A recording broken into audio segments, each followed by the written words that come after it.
desamor. Paz, pelas crianças,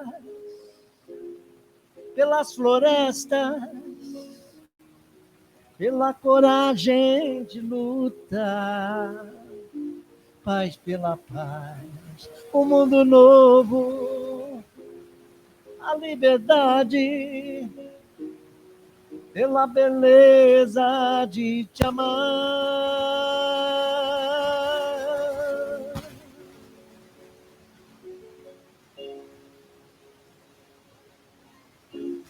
Olá, meus amigos, bem-vindos ao programa Vida Continua, 6 de março, uma sexta-feira radiosa. Que alegria estar com vocês. Comecei cantando Paz pela Paz do meu querido irmão e amigo Nando Cordel, esse grande pernambucano espírita que colaborou aí com o movimento Você e a Paz de Edivaldo Franco, e compôs esse hino, virou um hino, o hino da campanha Você e a Paz, que o nosso irmão Edivaldo, nosso amigo médium já desencarnado, ainda não faz um ano, estamos há 10 meses da sua ida para a vida espiritual. Queremos dizer que o ideal de trabalhar pela paz continua muito vivo. Nós espíritas não podemos abandonar a ideia que a paz começa em nós mesmos. E é verdade que a paz, ela vem, vai, intervalos de guerra e paz, paz e guerra. Por isso que eu trouxe esse tema, para a gente refletir à luz do Espiritismo, porque ainda a paz não é duradoura entre nós, e porque a guerra, volta e meia, ela explode aqui num dos cantos do planeta, às vezes até mais que uma, né? Parece que há um sentimento beligerante no homem e ele muitas vezes troca a diplomacia pela guerra. Parece que a lei do mais forte ainda impera, né? E é isso que nós vamos refletir hoje. Eu trouxe algumas lâminas para colocar aqui. Falar também de conflitos, melhor dizendo, falar também dos flagelos destruidores, que tudo isso está dentro da lei de destruição, que Allan Kardec aborda no livro dos Espíritos. Parte terceira, né? As leis morais, ele começa com a lei da duração, a lei de destruição, lei do trabalho, várias outras, são 10. Mas na lei de destruição, ele coloca as guerras e os flagelos destruidores. Não é? Que também destrói para reconstruir, para regenerar. Então, por trás de uma lei aparentemente negativa, destruição, está um aspecto que a gente não percebe, que é o de renovar e regenerar. Então, quando um vulcão entra em erupção, e derrama suas lavas, destrói as gerações que viram o vulcão entrar em atividade, pode não perceber, pode até perecer com aquela desgraça, mas as gerações futuras vão ver que a paisagem se renovou. O solo pode estar até melhor. E é nos solos de basalto que a gente vê as grandes culturas florescerem, né? Por trás também de um grande tsunami, uma devastação, há um processo de reflorescimento na face da Terra. Por trás de uma hecatombe, de um deslizamento de terra, a paisagem se modifica. E o homem tira conclusões, tira lições. As cheias do rio Nilo ensinaram o que para os egípcios? A fazer diques. Quero mostrar aí que nessa série Hunters, o nazista, o judeu quer se vingar do nazista, que cometeu crimes, idiomas e tal. E nessa série eu vi coisas bonitas, que vocês vão encontrar também, que tem a ver com a nossa doutrina espírita. É que o casal,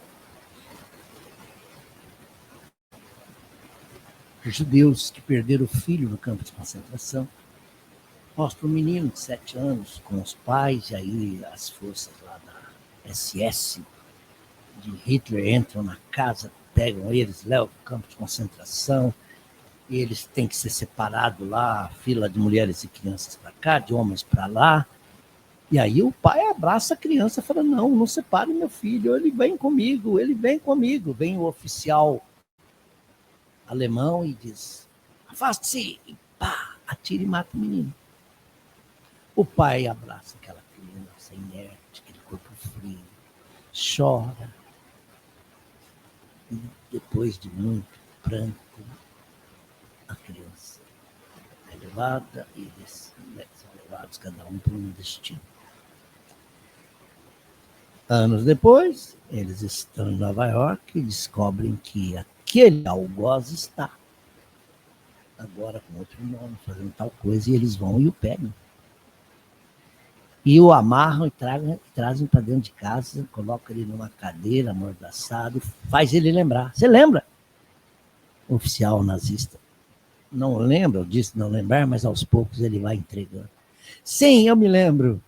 Eu me lembro que você ficou agarrado ao filho mesmo depois de morto por muito tempo.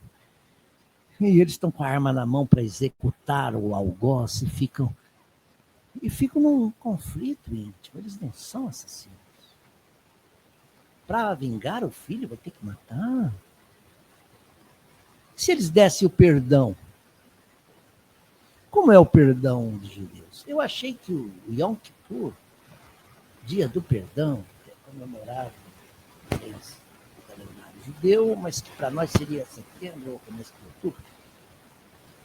O Yom Kippur, eu convivi com um judeu na instituição Deus da Cruz, o seu amigo Jairo Salomão, ele me ensinava e contava muita coisa da cultura judaica. Então ele falou que no Yom Kippur é uma série de rezas, começando no pôr do sol, e terminando no pôr do sol do outro dia. Cânticos, rezas, serviço de oração. Mas o perdão que eles estão pedindo é perdão para eles, das faltas deles. Não é um dia que eles consagram ao perdão daquele que me ofendeu. Não é o perdão que Jesus ensina, por exemplo, o perdão incondicional, perdoai 70 vezes, 7 vezes. Se alguém te feriu, volta-lhe a outra face. Orai pelos inimigos, perdoai os inimigos. Mostrando que o perdão, antes de tudo, é um bem para nós mesmos. Não, o perdão aí, o Yom Kippur, é quando os judeus começam a pedir perdão a Deus, para que Deus, influenciado pelas preces e o serviço de oração, dê uma amenizada nas faltas dos erros que eles cometeram.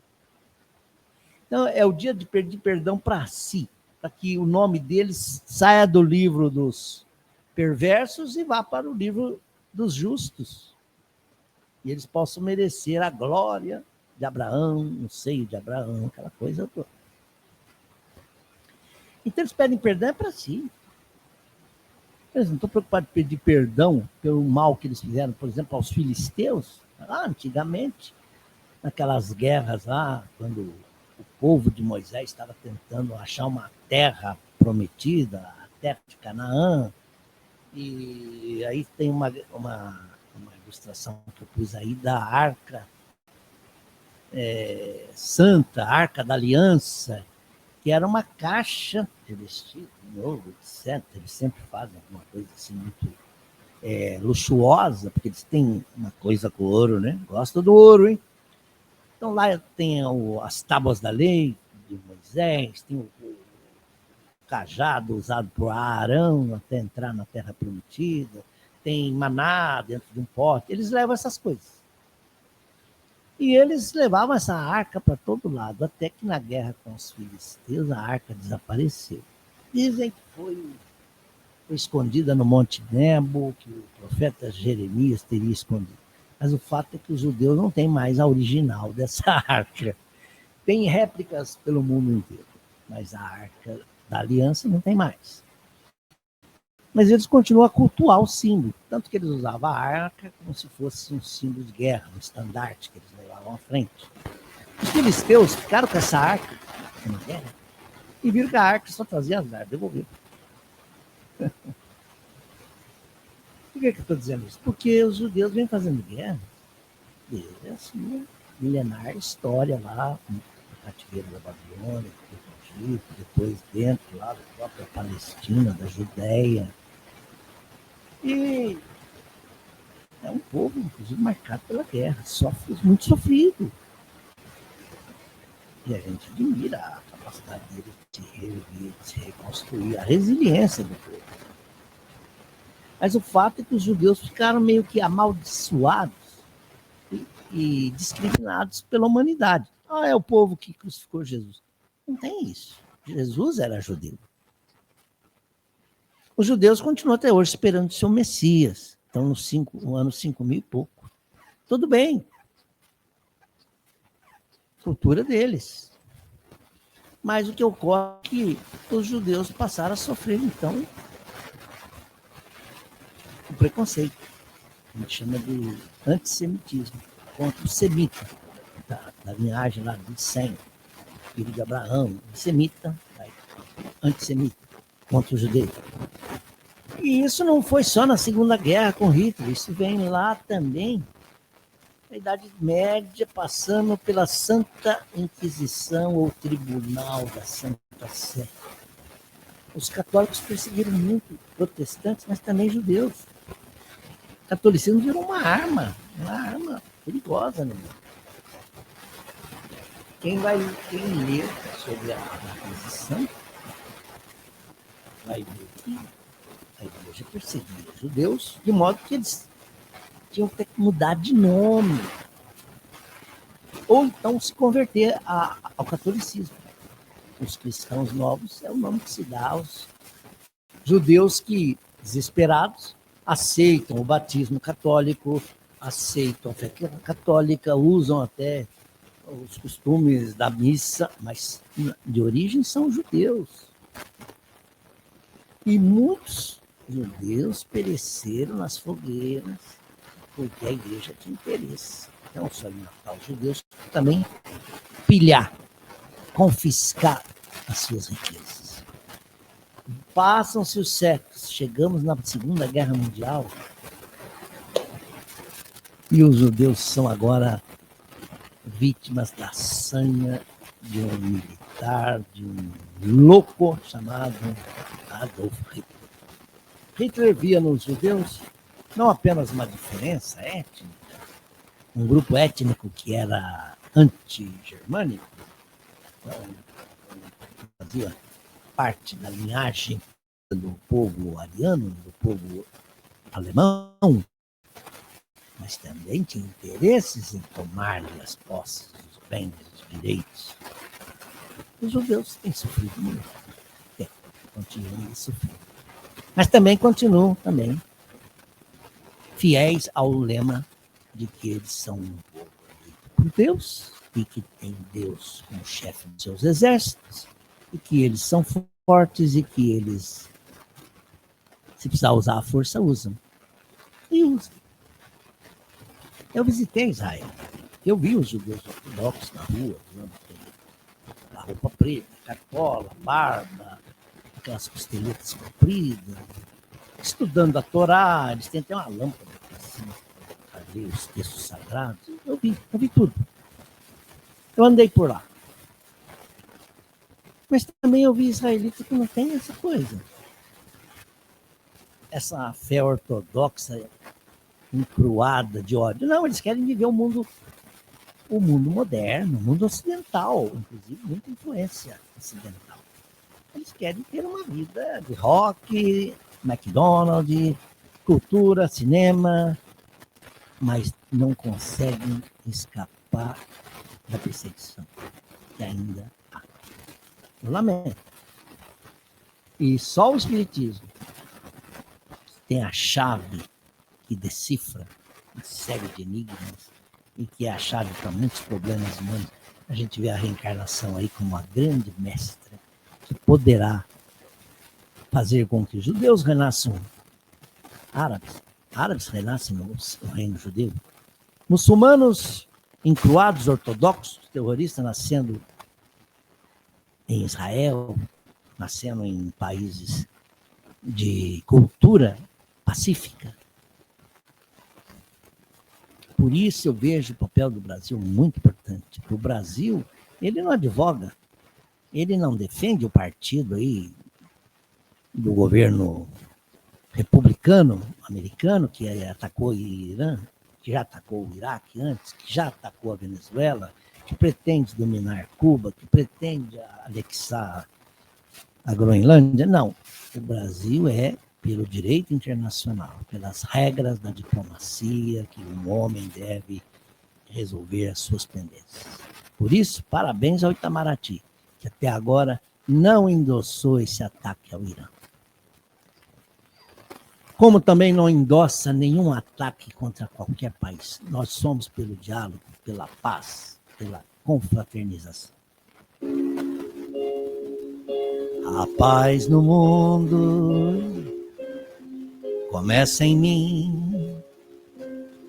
Se eu tenho amor, com certeza sou feliz. Sou feliz se eu faço bem ao meu irmão.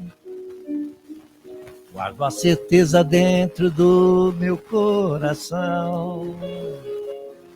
Chegou a hora da gente construir a paz. Ninguém suporta mais o desamor. Paz pela paz, pelas crianças, pelas florestas, pela vontade de lutar. Paz pela paz, pelas mulheres, pelas crianças, pela beleza de te amar.